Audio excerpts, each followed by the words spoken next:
Hey, what's going on, everyone? It's your friend Bats. My name is Jared, and I have what would probably be considered a hot take. And I'm not trying to be controversial, edgy, contrarian, or anything like that, or just having a hot take to have a hot take. It's actually been on my mind quite some time, and I've been thinking about it. And so I'm not sure if I'm in the right because I'm also ignorant to the period. And so I personally am now come to the conclusion that Peter Parker and Mary Jane don't need to be married. I know that is controversial, and I'm not trying to be. I know that a huge chunk of the Spider-Man audience are upset and keep saying, we need Peter, Mary Jane back together. We need that. And I kind of go, okay, but why? And the reason I say I'm ignorant is because I have read Amazing Spider-Man 1 to 200, and then I've only read a big chunk, not all, but a big chunk of JMS, and pretty much everything on the most part from Brand New Day forward. And so from my perspective as a Spider-Man fan, as a Amazing Spider-Man reader, I missed the Mary Jane years. And it's not that I did that intentionally. It's just I started reading Amazing Spider-Man in the JMS era and then kind of was in and off the book and then became pretty active on the book after One More Day. And I have read collected editions up to 200. And I'm currently reading Spider-Man right now, and I'm not there yet. I'm just getting into the 80s. And so I don't really see a point with such history when, like, there's essentially, if there's 60 years of Spider-Man and 40 of those years are him not married to Mary Jane, I almost don't see why it's such a big deal. And like I said, it may be ignorance because I haven't read those things. So maybe when I get there, I'll have a different opinion. But for a long time, I was in the camp that they should be married. And then I just started questioning, but why do I think that? And I realized I'm just kind of bandwagoning with everyone else. And and I know this is kind of weird, but we have Peter Parker married to Mary Jane in Ultimate Spider-Man. And I know people go, but it's not the main Spider-Man book. But if you don't read Amazing Spider-Man and you're only reading Ultimate Spider-Man, then you as a consumer, that's the main Spider-Man book, right? So is it just because it's called Amazing? Because it's the longest running? Like, why do we need, like, I really want to know, like, why do we need them to conform to what the fans demand? And I'm not trying to be like a Nick Lowe apologist or anything like that, or a Marvel apologist. I'm not trying to make excuses, but before Mary Jane, Peter had dated Betty Brant, Gwen Stacy, and then I just read the part where Peter proposed to Mary Jane and she turned him down. And so that's kind of where this came up. And I was like, oh, shoot, I didn't know this happened. And so she turns him down and she goes, I'm my own free spirit. And so if Mary Jane's character is to be a free-spirited character, why does she need to be tied down by Peter? I think that's kind of the thing where I'm like, and in a writing perspective, if Peter and Mary Jane are married together, Mary Jane needs something to do. And I was thinking about this too. The reason Sue Storm and Reed Richards work is because Sue Storm is an active member of the Fantastic Four. She was an active member of the Fantastic Four before they were married.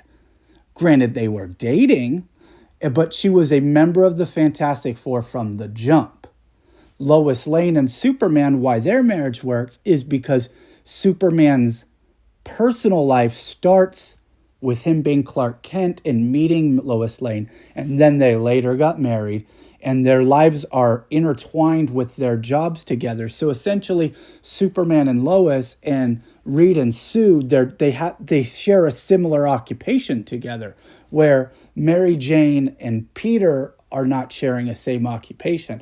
So I think that's where if they were to marry Mary Jane and Peter again, or have them in a relationship, we need, at least for me as a reader, I feel like we need Mary Jane to be doing something that's interesting for me as a reader to care about what she's doing. Because if not, then she's just an object. Then she's just a trophy wife. And that's not who she is as a character. I really like her as a supporting character, as like almost a promiscuous party girl. And I know that she's not, she uses that as a facade that we find out later, which I know that's a thing. I haven't read it yet, but that's also like, even though it's a facade, it's still a big part of who she is as the reader. And so I don't think, when we say, oh, we need them to be married again, I don't think we need Peter and Mary Jane to be married. I think it's fans, and myself included, I like the idea of Peter Parker growing up and being a married man. I do like that. However, shonen in Japan is, boy action.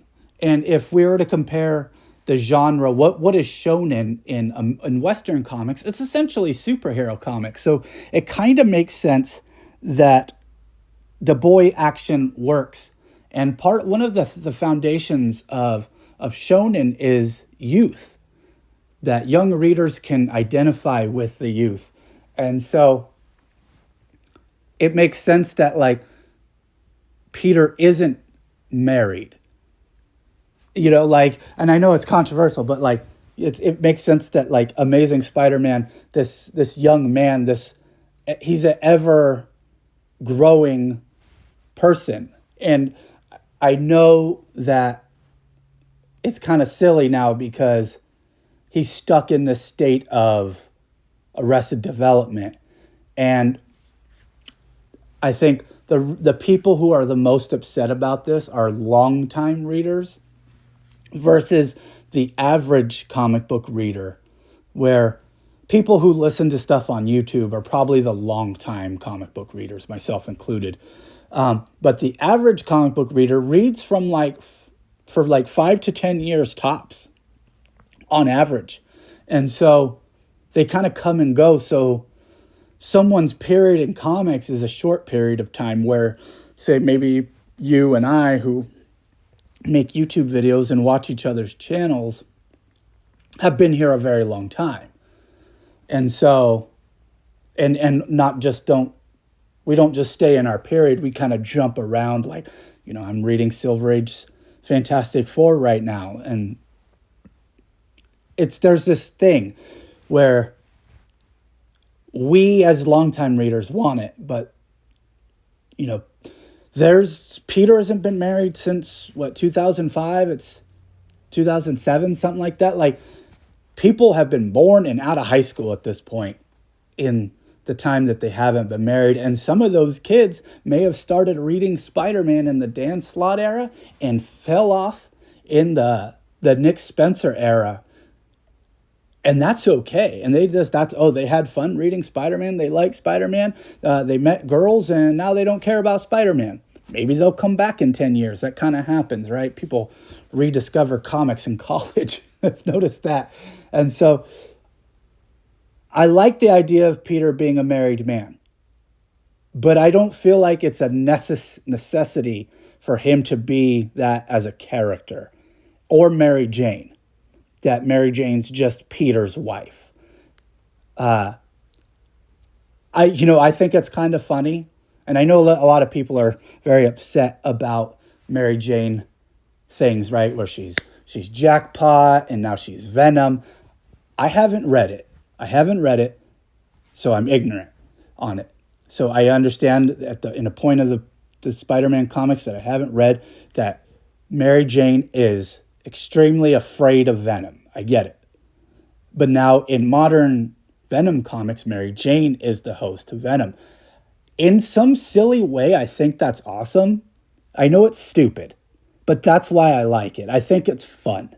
Like, under this big horrible creature with a tongue and slime and fangs is a supermodel, a former supermodel who's now a housewife mom. I think that's so fun. And honestly, I was thinking about this, and I've told a couple of friends, and they're like, that's stupid, but it's amusing and it might work. And that is, if we were going to get Peter and Mary Jane back together in regular Amazing Spider-Man, wouldn't it be fun if we had a Venom Spider-Man book, and it was a team-up book that we got monthly, and over that time, Spider-Man and Venom rekindle their love? And so, and I know the conservatives will hate this, but like, it's like a funny picture of buff Venom and Spider-Man like embracing romantically. But underneath it's just like Peter and Mary Jane. But like, I think it would be fun to have a team up book with Spider-Man and Venom where they rekindle their love. That would be fun. It would be silly, but it would be fun. And I would read it. I'm there for it. So if Nick Lowe, you're listening to this, there you go, man. There's a freebie. So those are my thoughts on does Peter need Mary Jane, and does Mary Jane need Peter? I don't think so, and I don't think they need to be married. So tell me what you think down below in the comments. I already know you already hit that dislike button, so thanks for watching. Peace.